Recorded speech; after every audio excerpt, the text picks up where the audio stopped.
A very good morning to everyone. Am I audible, ma'am? Yes, ma'am. Yes. Okay. A very good morning to everyone. Myself, Sarita Yadav. Once again, welcome you to online education class of BMC Education Department. Students, we are going to continue with our subject Science 2 and with our topic of animal classification. Okay. Now, see, in the previous session, we had covered about phylums, isn't it? We had started with different phylums, and in that, we had covered the phylum Porifera, phylum Coelenterata, phylum Platyhelminthes, and phylum Ascomynthus. We had finished this four phylums. Okay, now let us quickly go through the characteristics, okay, of these four phylums. See the first phylum, Porifera. Now you know the animals in the phylum Porifera, they are called as sponges. Okay, they have numerous pores on their body, which is called as ostia and oscula. So we are going to discuss only the main points today, okay, just because we are just recalling what we had studied in the previous session. Now, ostia and oscula are the numerous pores present in their body. Okay, water is taken in through ostia and given out through oscula. These animals are they have a symmetrical body. They are aquatic animals. Okay, then they are attached to substratum. That's why they are called as sedentary animals. They feed on small organisms taken in their body along with water. And what were the examples? See, cycin, bath sponge, that is Euspongia, Hyloneema, and Euplectella. The next phylum was Coelenterata. Another name is Cnidaria. Okay, now see, Coelenteratans or Cnidarians, the body of these animals are of two shape, either cylindrical or umbrella shape. If it is cylindrical, it is polyp, called as polyp. And if it is umbrella shape, it is called as medusa. Then the general characteristic again, marine animals, radially symmetrical body, diploblastic, okay, and they have specialized cells called cnidoblast bearing tentacles. In the tentacles, cnidoblast are present, which is, and these tentacles are used for capturing prey. And cnidoblast, what it does, it injects the toxin in the body of the prey. Example was hydra, okay, then jellyfish, corals, etc. The next phylum, see, Platyhelminthes. Now, how is the body? It is flat. That's why they are called as flatworms. They are endoparasites. Okay. Body is acoelomate and bilaterally symmetrical. They are hermaphrodite. Okay. Male and female reproductive systems are present in the same animal body. Example, planaria, liver fluke, tapeworm, etc. The last one which we had studied was phylum Ascomynthus. Okay, they are also called as roundworms. Why? Because the body is thread-like or cylindrical. Again, body is triploblastic, pseudocoelomate, that is false cavity is present. Body is non-segmented. They have soft skin. Okay, no segmentation is there, but it is covered with a tough cuticle. Example, Ascaris, filarial worm, eyeworm, etc. Now see, in today's session,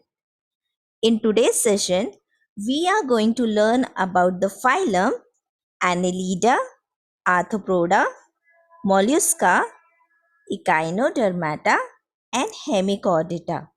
Okay, so we are going to study about the remaining phylums of the non-chordates. The remaining phylums, see, first one which we are going to start, okay, which we are going to continue, is the phylum Annelida. Now see the characteristics.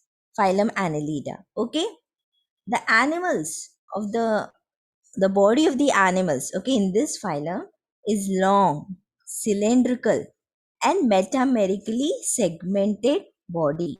Okay. Now, what is metamerically segmented? Now, you can see in the picture, okay, segmented in the picture, you can see this repetitive units, okay, similar repetitive units, they are called as segments. So, that's why it is segmented.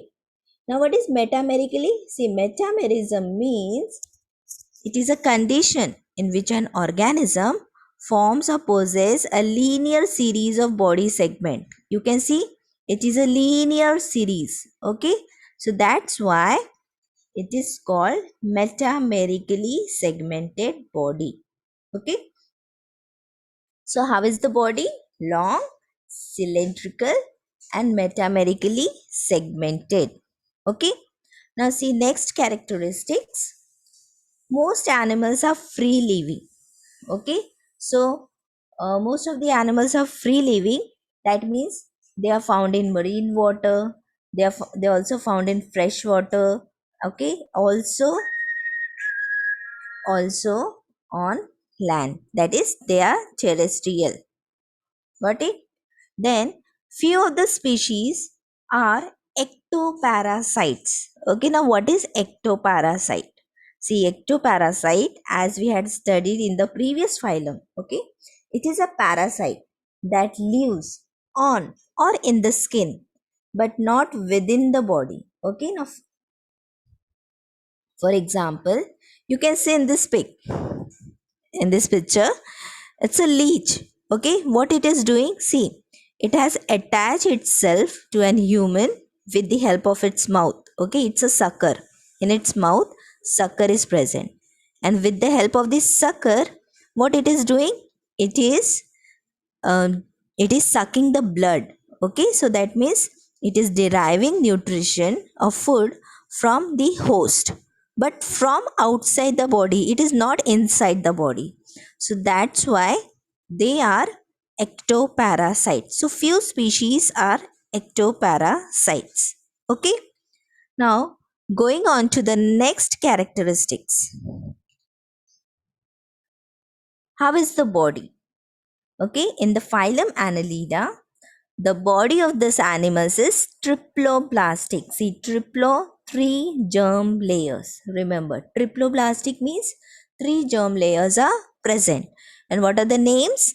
Ectoderm, endoderm, and mesoderm. All the three germ layers are present.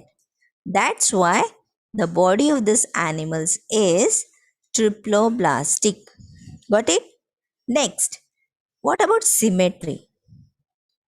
If you see, okay, in the phylum Annelida, the animals, they have bilateral symmetry. Okay, bilateral means what? If one imaginary axis passing through the body, it divides it into two equal halves. Okay, various examples you can see in earthworm or leech. So when imaginary pass axis is, when it is passing through the body, it divides the body into two equal halves. That's why it is said they are having bilateral symmetry. Okay. So, how is the body? Triploblastic. And how is the symmetry? What is the symmetry?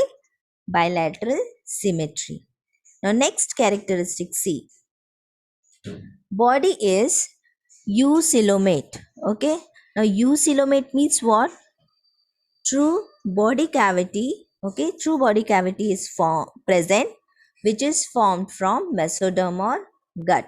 That's why the body cavity is how? Eucoelomate. Okay, eucoelomate. You have to remember what is eucoelomate.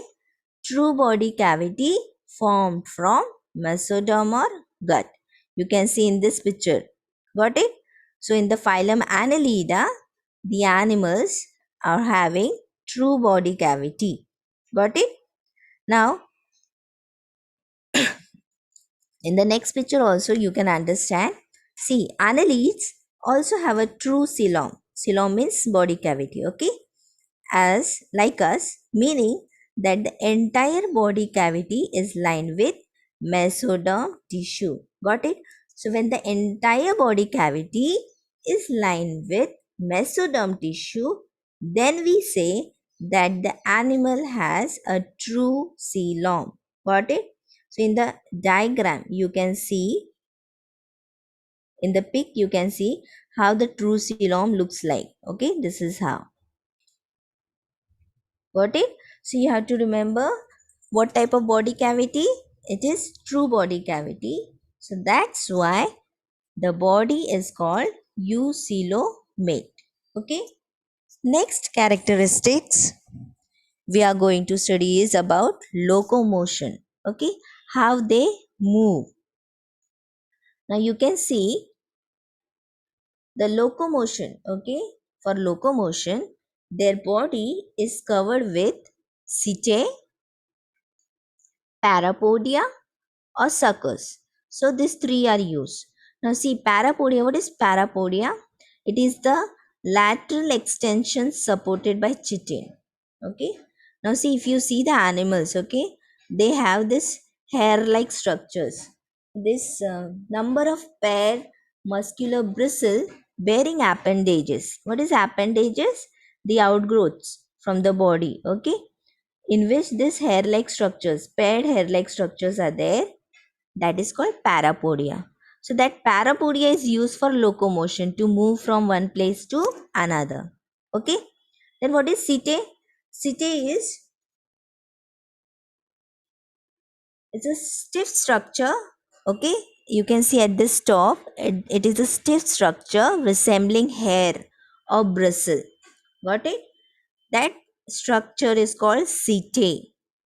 It is important, okay, for locomotion, for digging the soil and all. Got it? So for locomotion, annelids take help of setae, parapodia, or suckers. Okay, many a times suckers, it is you suckers also used from, like leech.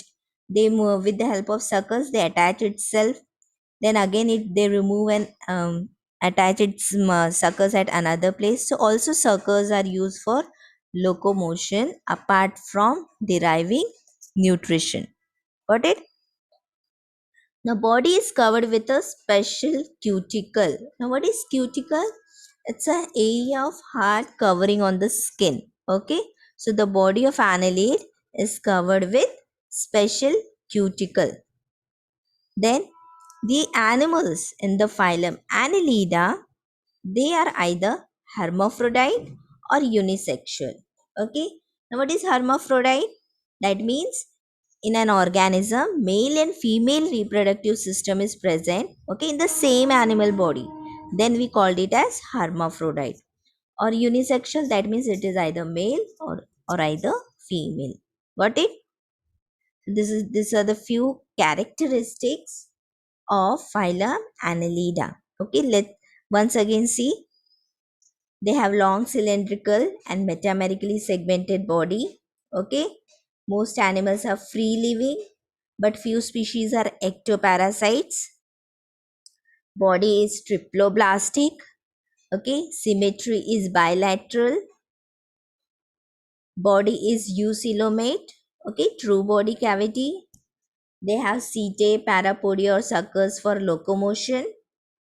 Body is covered with special cuticle.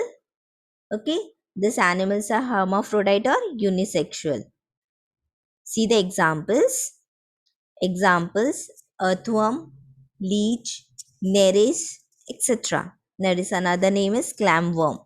Okay, so diagram of earthworm you have to practice. Okay, it is important. So remember the examples of phylum Annelida. At least 2 to 3 examples you have to remember. Earthworm, leech, nereis. Got it? So we have finished with the phylum Annelida. The next phylum. See, the next phylum which we are going to study is phylum Arthropoda. Okay, now why the name Arthropoda? See, these animals have joint appendages, hence they are called arthropods. Now see, in the pic you can see what is appendages first.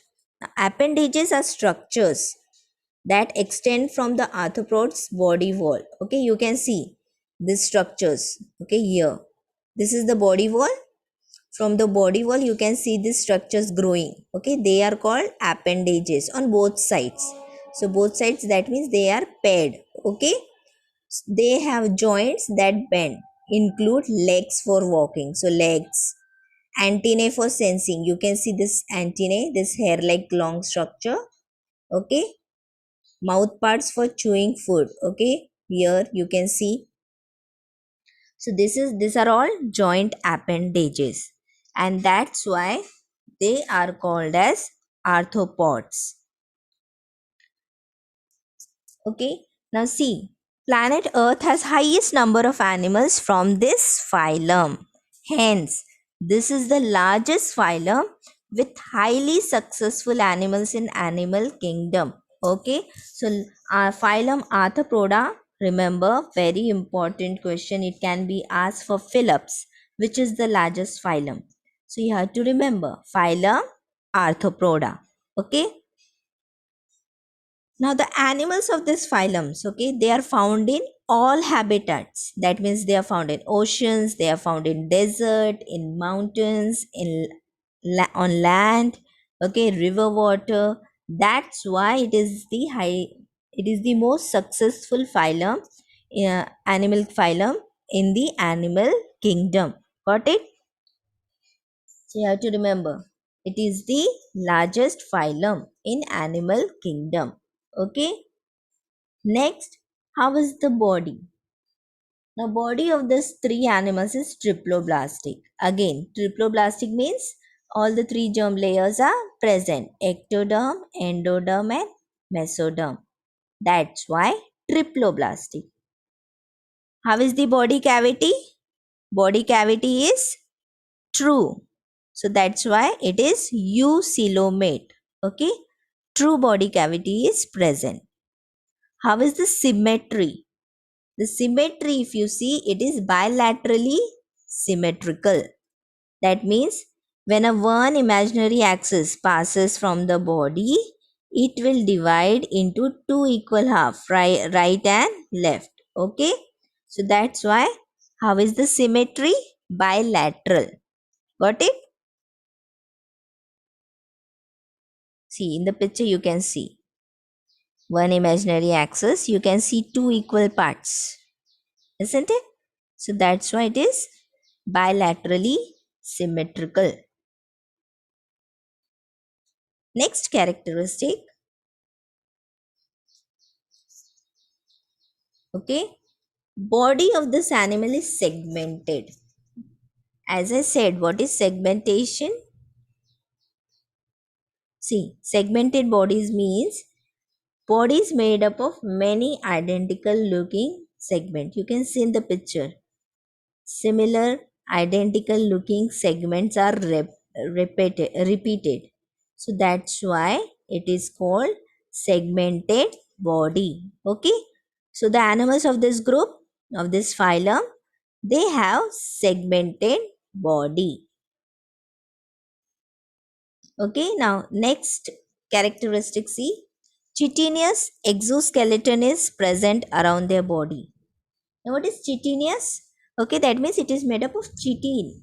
It is a long chain polymer polysaccharide that is a derivative of glucose, namely chitin. Okay, so exoskeleton, that means the outer covering on the skin. Just wait, outer covering on the skin. Okay, this outer covering, exo. Okay, that means outer. That exoskeleton is made up of chitin. Okay, so chitin is a major component of the exoskeleton of insects, that is of the animals in this phylum. Okay, and what it does, it helps in protecting the delicate soft tissues which is present inside. These animals are unisexual.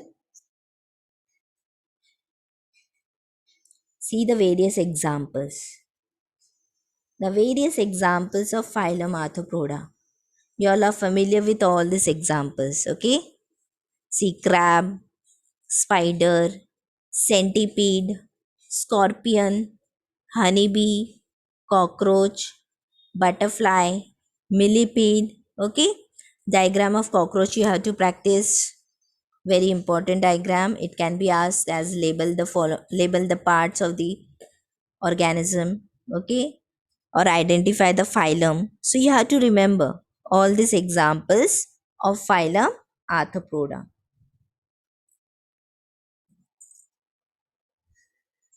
Now see Arthropoda, if you see, they are very successful. Okay, they are very successful phylum. Lots of animals are found in mostly in all habitats. They have some benefits. Okay, benefits. They are like a part of a food chain. They keep the environment clean.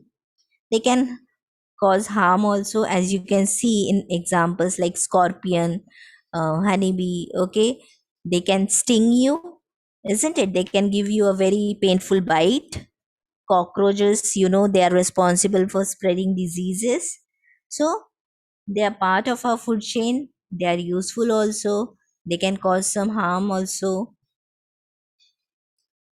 So this was about phylum Arthropoda. Okay. So we have studied about two phylums till now. That is phylum Annelida, phylum Arthropoda. You have to remember the characteristic. You have to remember the examples, and you have to practice the diagrams. Okay. Practice the diagrams which are given in your textbooks. The next phylum. The next phylum which we are going to study is phylum Mollusca. Okay, now talking about phylum Mollusca, the animals, okay, the animals, body of this animals, how it is soft and slimy. Hence, they are referred as mollusk. Got it? Why the name mollusca? Because their body is soft and slimy. You can see in the picture. Okay, now next, it is the second largest phylum in animal kingdom. Okay, which was the first? The first largest was Arthropoda. Okay, second one is Mollusca. Phylum Mollusca is the second largest phylum in animal kingdom. So remember, it can be asked as an objective type question. See the next characteristic. These animals are aquatic or terrestrial. See, aquatic, that means they are found in water. Terrestrial, they are also found on land also. Okay. Most aquatic mollusks are marine. Marine means they are found in sea water or ocean water. But few species are freshwater dwellers too. Okay. So few species of molluscans are found in freshwater also.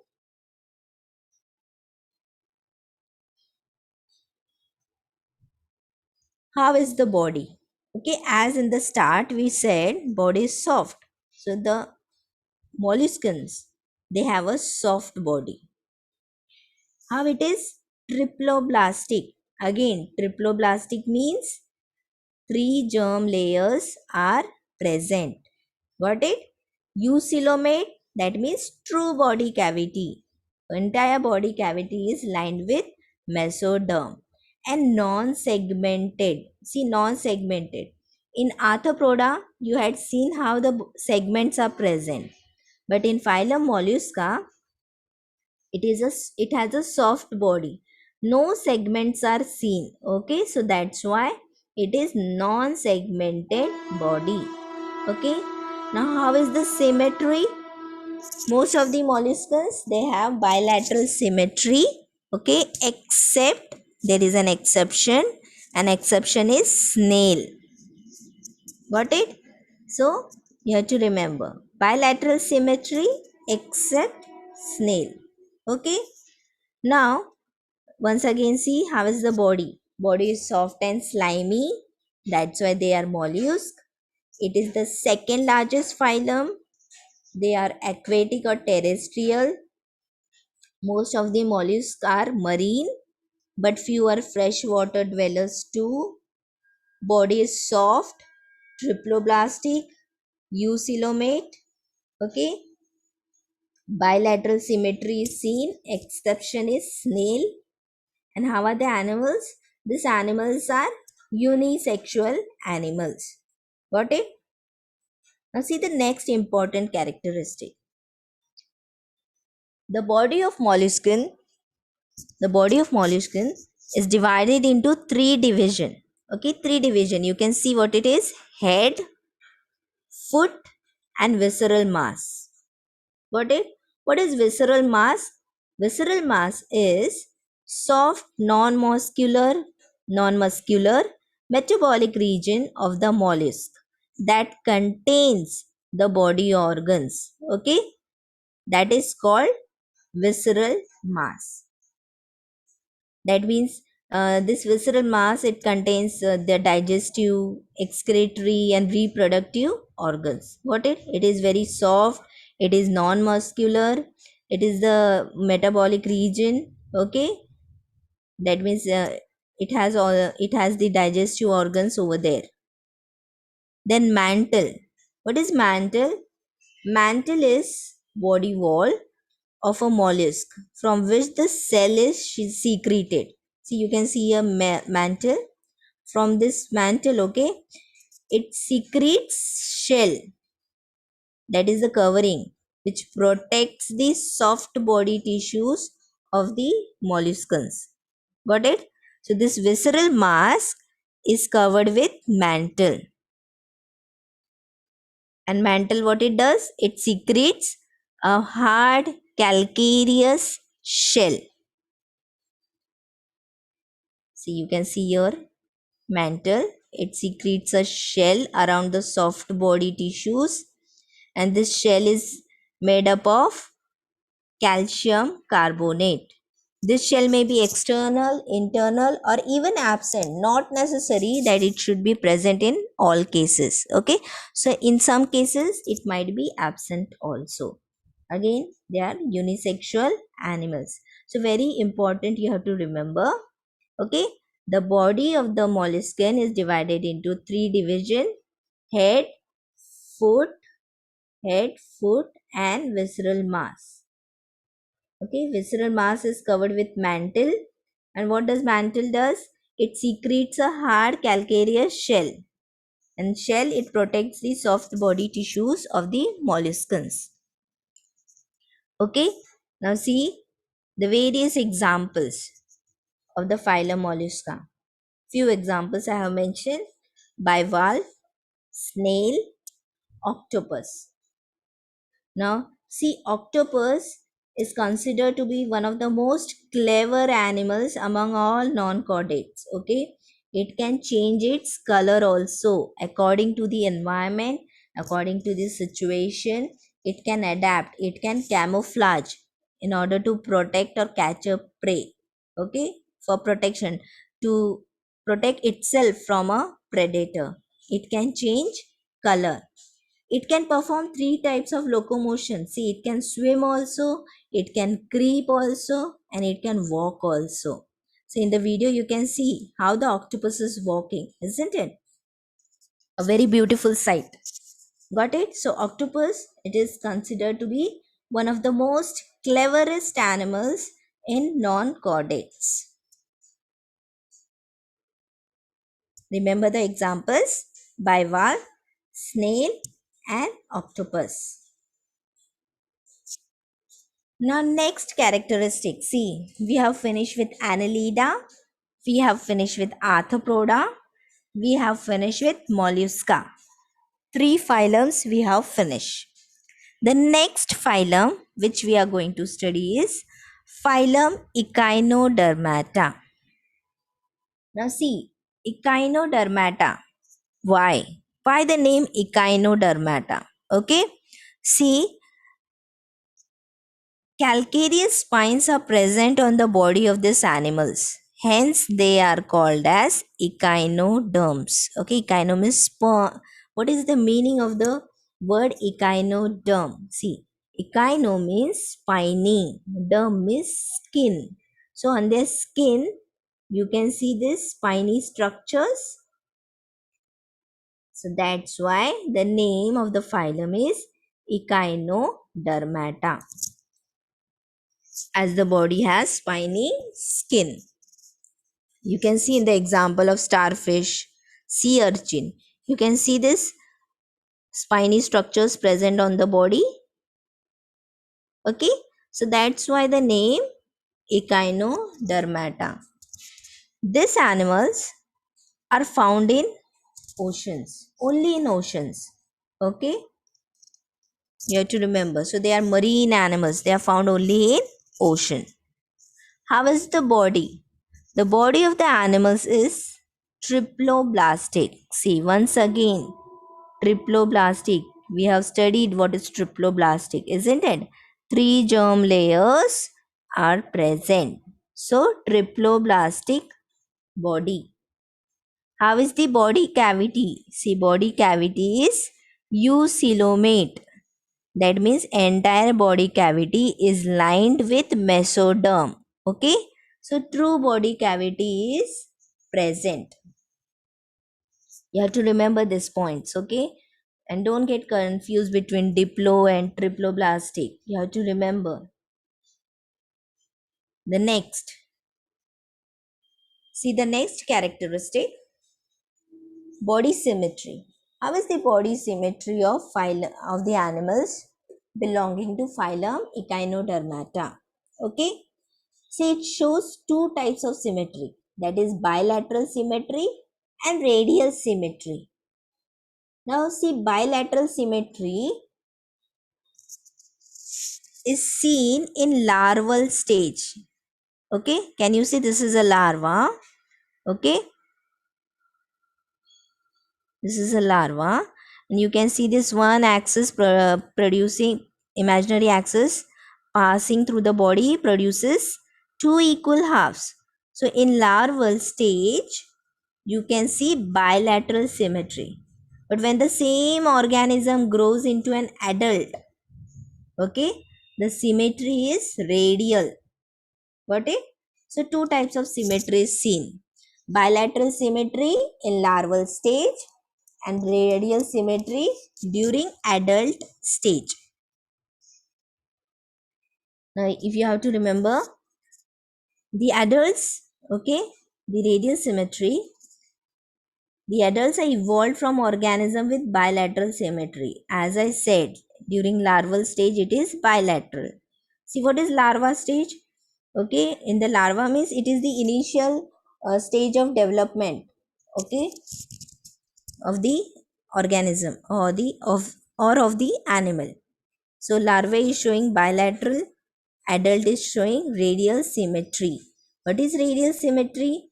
Body arranged around an axis in 5 parts. You can see this imaginary axis passing through the central point. Okay, 5 imaginary axes are present. Okay, so that's why it is radial symmetry. Next characteristic, see, locomotion. Okay, how does animals move? These animals move with the help of tube feet. Can you see this structure? Okay, this tube feet, with the help of this tube feet, they are moving. You can see in the pic how starfish is moving with the help of tube feet. Okay, these tube feet, they are also useful for capturing the prey. Okay, not all animals are doing the locomotion. Okay, some animals are sedentary also, that means they are present at one place, they do not move from one place to another. So if locomotion is done by the animals, it is done with the help of tube feet. Okay, some animals are sedentary also, they play they are not moving from one place to then another place. Next characteristic, C, of the phylum Echinodermata, their skeleton. They have a skeleton which is made up of calcareous spines. or ossicles. Okay, ossicles are also called as plates. Got it? So they have an epidermis. Epidermis is covering, okay, outer covering, which is made up of a calcium carbonate. And their endoskeleton, inner skeleton, that is derived from mesoderm. Got it? The skeleton is composed of ossicles, as I said, plates. Okay. What is ossicles? It is a porous chunk of calcium carbonate filled with living tissue. Got it? So living tissue is present in this ossicles. And these ossicles, they fuse together to form protective inner shells and spines. So in a way, the skeletons, this protect this animals. The skeleton is made up of spines and or ossicles or plates. Okay, another name for ossicle is plate. These animals have good ability of regeneration. Now what is regeneration? See what happens if due to any case, if any part of the for example here in starfish, you can see its one part has been lost, isn't it? It's one part with the central part, some part of center has been lost. So what happens? This organism which has lost the part, it will again grow back. That part will again regrow. Okay, so that is regeneration. Arm will regenerate.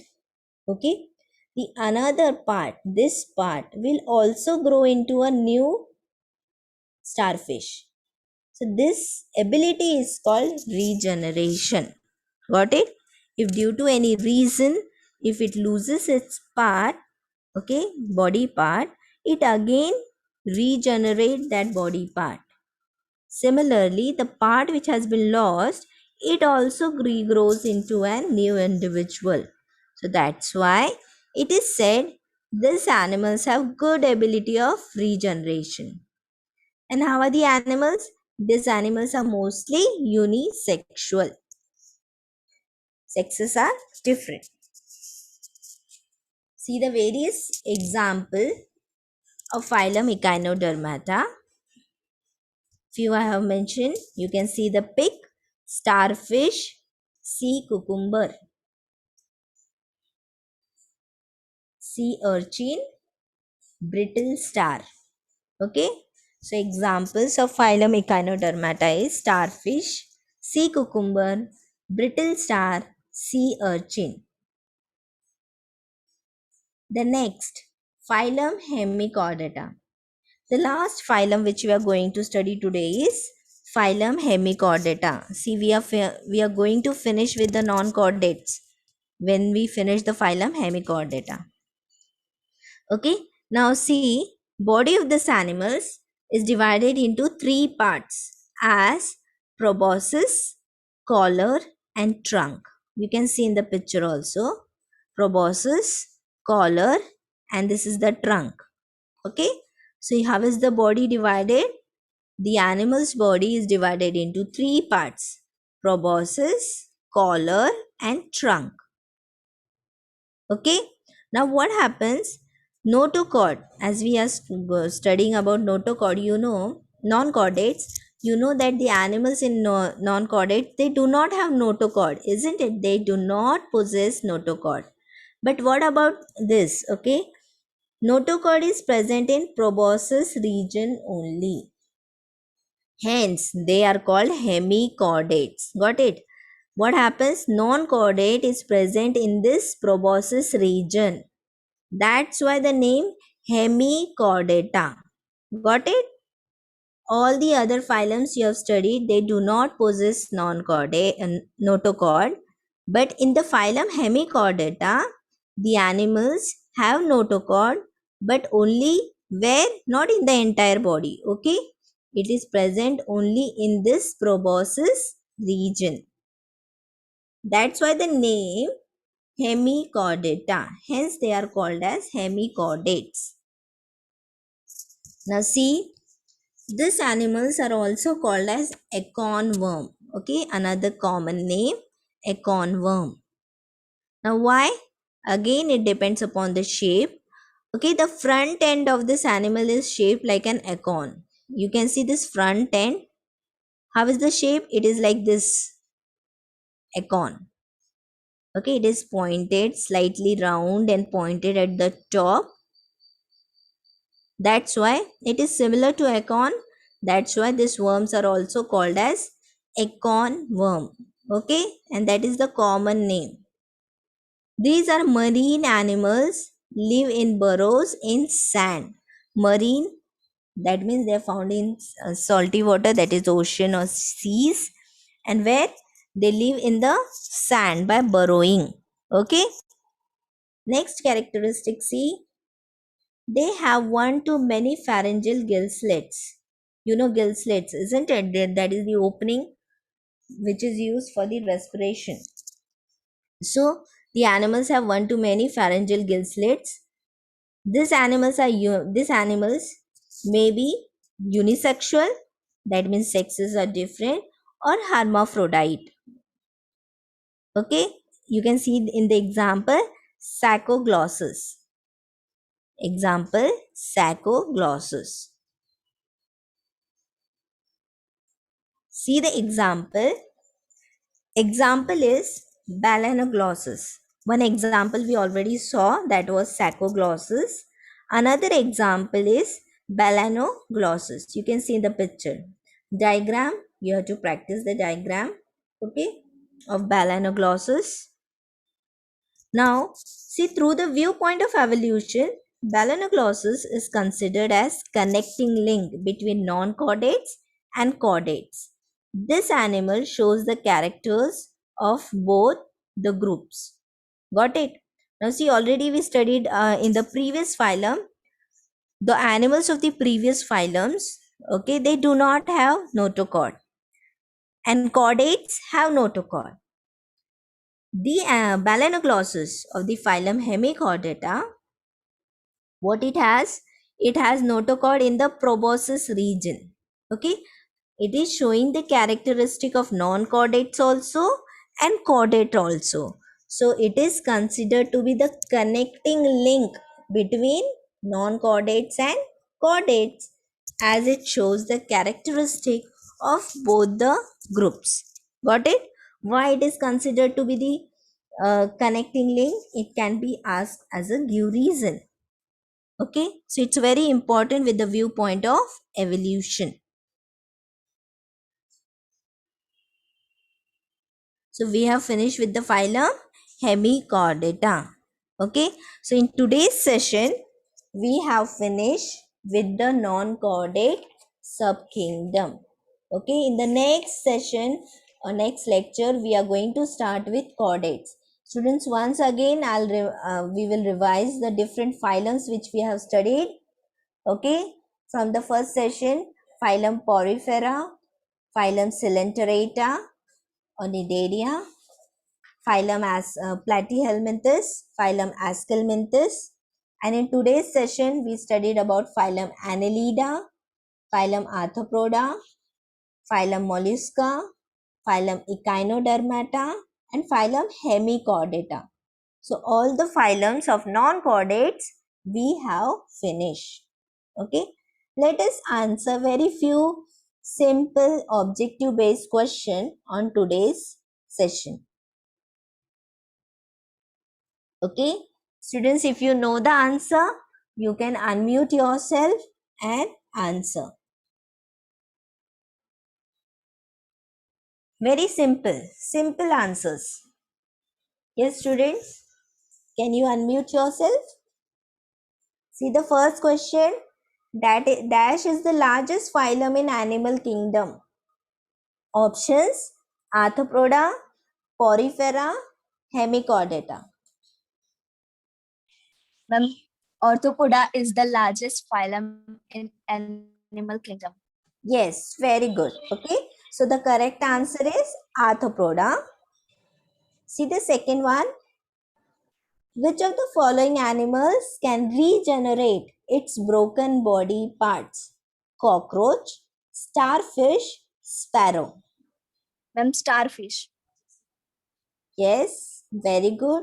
Starfish. You know, starfish has regeneration ability, isn't it? Next characteristic, next question. Dash is the second largest phylum in animal kingdom. Anyone else who can answer? See the options. Arthropoda, Mollusca, Echinodermata.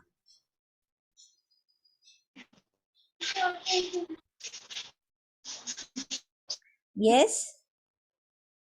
Does anyone know the answer? Unmute yourself and you can answer. Ma'am, mollusca is the second largest phylum in animal kingdom. Yes, very good. Mollusca. See, first one was Arthropoda. Okay. So, second largest phylum is Mollusca. See the next. Find the correlation. Now, you have to understand this question. Okay.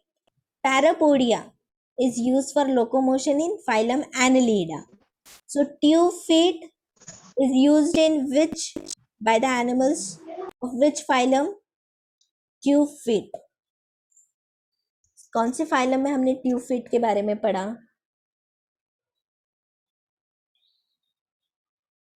No one? See, Annelida में parapodia. कौन से phylum में tube feet is used for locomotion? से आज हमने we have studied which phylums? Annelida, Arthropoda, Mollusca. Ma'am, Echinodermata. Yes, very good. The answer is Echinodermata. Okay, and we had seen the example of starfish. See the next question.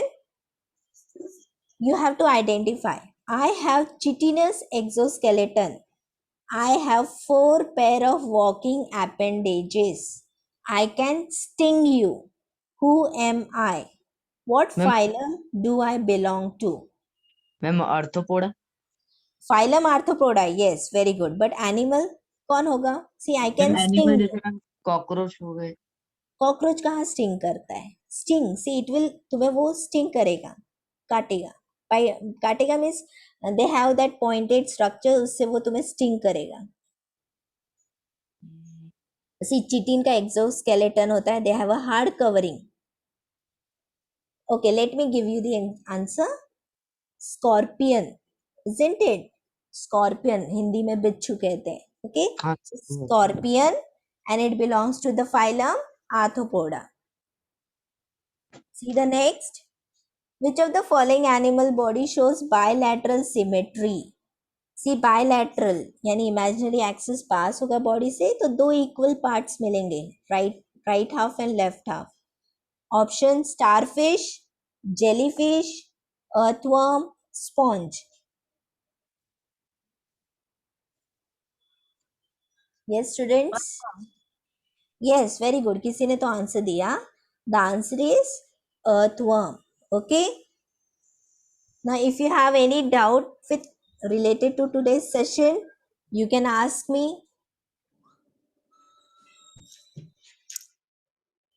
Any doubt, students? Just go through the characteristic, practice the diagrams. Students, any doubts, raise your hands or else lower your hands.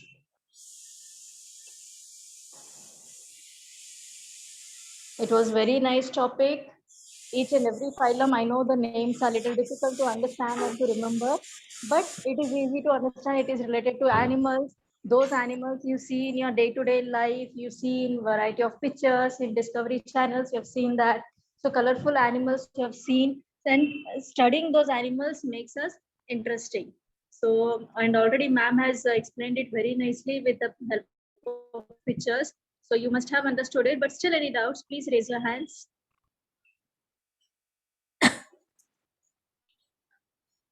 Ma'am, no one is raising the hand. Can we wind up? Yes. Shall I end the lecture, ma'am? Yes, yes. Shall I play the video? Yeah, yeah.